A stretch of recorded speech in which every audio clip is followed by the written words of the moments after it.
It's been nearly a year since the Kabul airport attack, which took place during the U.S. withdrawals from Afghanistan. ISKP, an affiliate of the Islamic State militant group, claimed the responsibility for the blast outside the airport gate.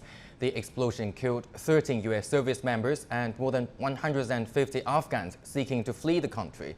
Families of the victims in Afghanistan are seeking justice. Our correspondent Zwarilai Abbasin spoke to the family of one of the victims. The U.S. and allied forces completed the withdrawal from Afghanistan at the end of August last year. But there are numerous mourning families with many heart-wrenching stories that were left behind. 75-year-old Muhammad Hussain is one of those thousands of bereaved Afghan fathers who are still mourning the loss of their loved ones. Every time I remember him, there is no other feelings but pain and sorrow. I miss my child. I miss him. That's a feeling of grief.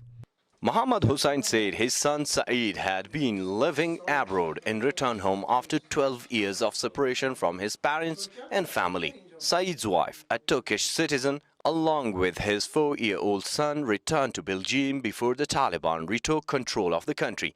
But Saeed decided to stay for a while with his parents and brothers. During the U.S. evacuation operation at Kabul airport, Saeed thought he was stuck and wanted to leave the country, but lost his life. He was shot dead. One of the bullets targeted his head. I can show the footage. You can see it clearly in that footage.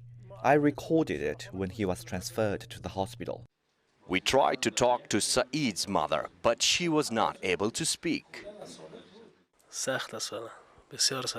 It's really hard. It's intolerable for my father and mother.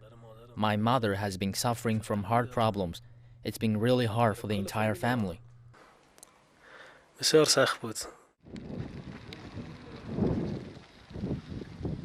is the exact same tower from where the U.S. and coalition forces were ordered to shoot those people gathering here, and numerous people here after the suicide attack, which was later claimed by the ISKP, an offshoot of ISIL.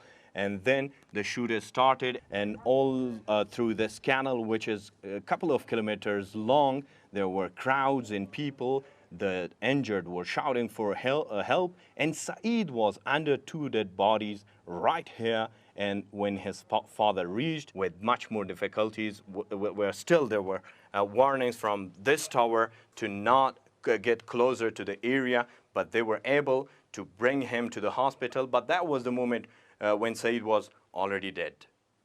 Clothes and shoes of the victims remain scattered in some spot at the airport. The suicide bombing attack on August 26, 2021 killed 13 U.S. service members and more than 150 Afghans. Zwarilai Abbasin, CGTN, Kabul.